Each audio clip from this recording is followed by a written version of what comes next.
जीवन एक यात्रा है और इस यात्रा में सफलता प्राप्त करने के लिए आत्म अनुशासन एक महत्वपूर्ण गुण है। ये वह शक्ति है जो हमें अपने लक्ष्यों की ओर निरंतर प्रयासरत रहने के लिए प्रेरित करती है, चाहे परिस्थितियां कितनी भी कठिन क्यों ना हो। आत्म अनुशासन हमें आलस्य, प्रलोभनों और विचलनों से बचाता है और हमें अपने सपनों को साकार करने के लिए आवश्यक धैर्य और दृढ़ संकल्प प्रदान करता है।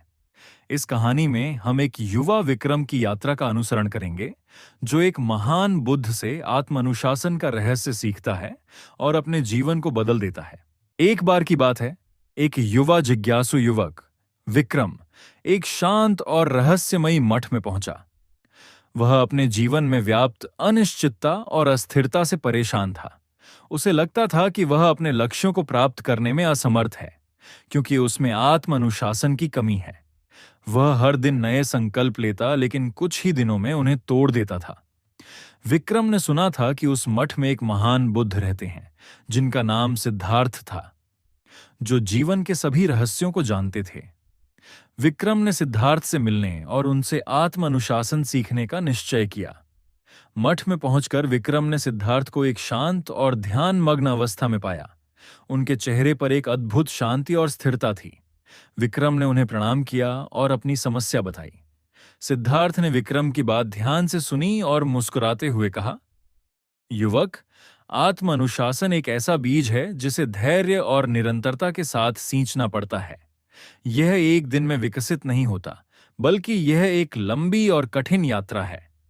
विक्रम ने उत्सुकता से पूछा, गुरुजी, क्या आप मुझे बता सकते हैं कि मैं आत्म अनुशासन कैसे विकसित कर सकता हूं? सिद्धार्थ ने कहा, निश्चित रूप से, लेकिन मैं तुम्हें सीधे उत्तर नहीं दूंगा। मैं तुम्हें एक कार्य दूंगा। यदि तुम उस कार्य को सफलतापूर्वक पूरा कर लेते हो, तो तुम्हें अपने प्रश्न का उत्तर मिल जाएगा। विक्रम ने सहमति जताई। सिद्धार्थ ने विक्रम को एक छोटा सा बीज दिया और कहा, यह एक विशेष प्रकार का बीज है। तुम्हें इस बीज को एक निर्जन पहाड़ी की चोटी पर बोना है, लेकिन याद रखना, तुम्हें हर दिन उस बीज को पानी देना होगा, चाहे मौसम कैसा भी हो। विक्रम ने बीज लिया और पहाड़ी की ओर चल पड़ा। पहाड़ी बहुत ऊंची और दुर्गम थी। रास्ते में उसे कई कठिनाइयों का सामना करना पड़ा। तेज धूप, बारिश और तूफान ने उसे थका दिया, लेकिन विक्रम ने हार नहीं मानी। वह हर दिन पहाड़ी की चोटी पर जाता और बीज को पानी देता। कई महीनों तक विक्रम ने इस कार्य को निरंतरता के साथ किया। उसने कभी भी एक दिन भी नहीं छोड़ा। धीरे धीरे बीज अंकुरित होने लगा और एक छोटा सा पौधा बन गया।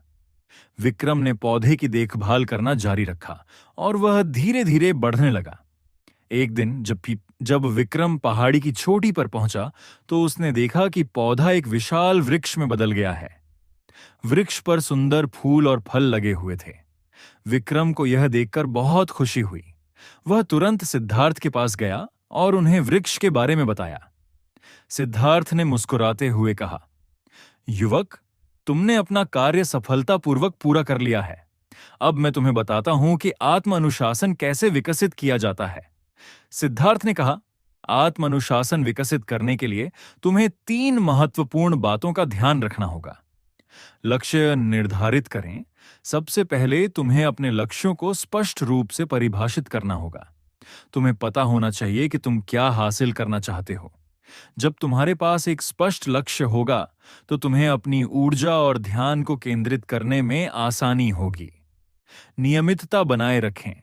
आत्म अनुशासन एक आदत है और आदतों को बनाने के लिए नियमितता आवश्यक है।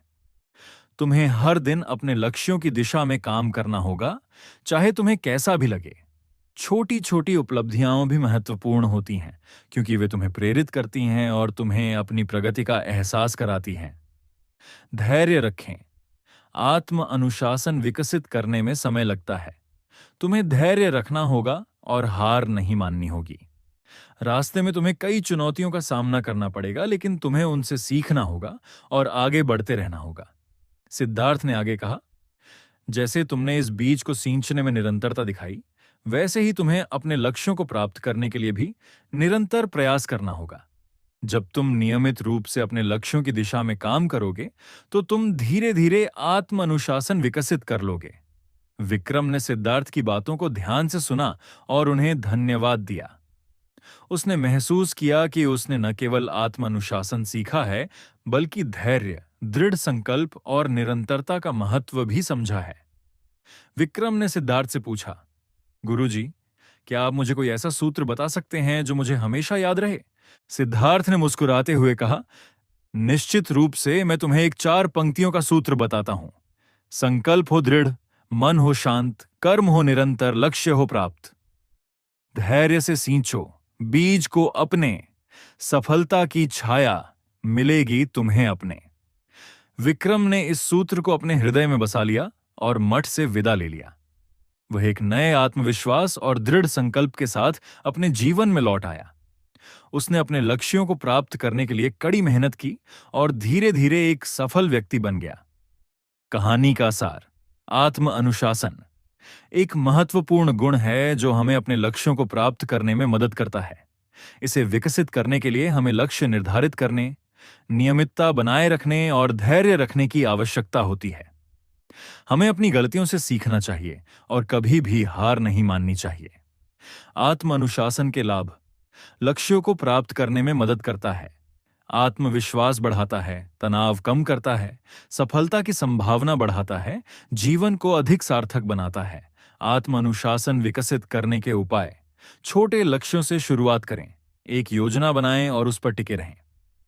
अपनी प्रगति को ट्रैक करें, अपनी सफलताओं को मनाएं, अपनी गलतियों से सीखें, प्रेरित रहें। अतिरिक्त महत्वपूर्ण बातें: ध्यान, मेडिटेशन। ध्यान आत्म अनुशासन विकसित करने का एक शक्तिशाली उपकरण है। यह मन को शांत करने और ध्यान केंद्रित करने में मदद करता है। स्व जागरूकता, सेल्फ अवेयरनेस। अपनी कमजोरियों और शक्तियों को पहचानना महत्वपूर्ण है। यह आपको उन क्षेत्रों पर ध्यान केंद्रित करने में मदद करेगा जहां आपको सुधार करने की आवश्यकता है। पर्यावरण, एनवायरनमेंट। एक सहायक वातावरण बनाना महत्वपूर्ण है। ऐसे लोगों के साथ समय बिताएं जो आपको प्रेरित करते हैं और आपके लक्ष्यों का समर्थन करते हैं। विश्राम, रिलैक्सेशन। पर्याप्त आराम करना महत्वपूर्ण है। जब आप थके हुए होते हैं तो आत्म अनुशासन बनाए रखना मुश्किल होता है। निष्कर्ष: आत्म अनुशासन एक ऐसा गुण है जो किसी भी व्यक्ति के जीवन को बदल सकता है। यह हमें अपने लक्ष्यों को प्राप्त करने, अपने सपनों को साकार करने और एक खुशहाल और सफल जीवन जीने में मदद करता है। यह एक निरंतर प्रक्रिया है और इसमें समय और प्रयास लगता है। लेकिन यदि हम दृढ़ संकल्प और धैर्य के साथ काम करते हैं तो हम निश्चित रूप से आत्म अनुशासन विकसित कर सकते हैं। ये कहानी हमें यह सिखाती है कि आत्म अनुशासन विकसित करने के लिए हमें निरंतर प्रयास करना चाहिए, धैर्य रखना चाहिए और कभी भी हार नहीं माननी चाहिए। जब हम अपने लक्ष्यों के प्रति समर्पित होते हैं तो हम किसी भी बाधा को पार कर सकते हैं और सफलता प्राप्त कर सकते हैं।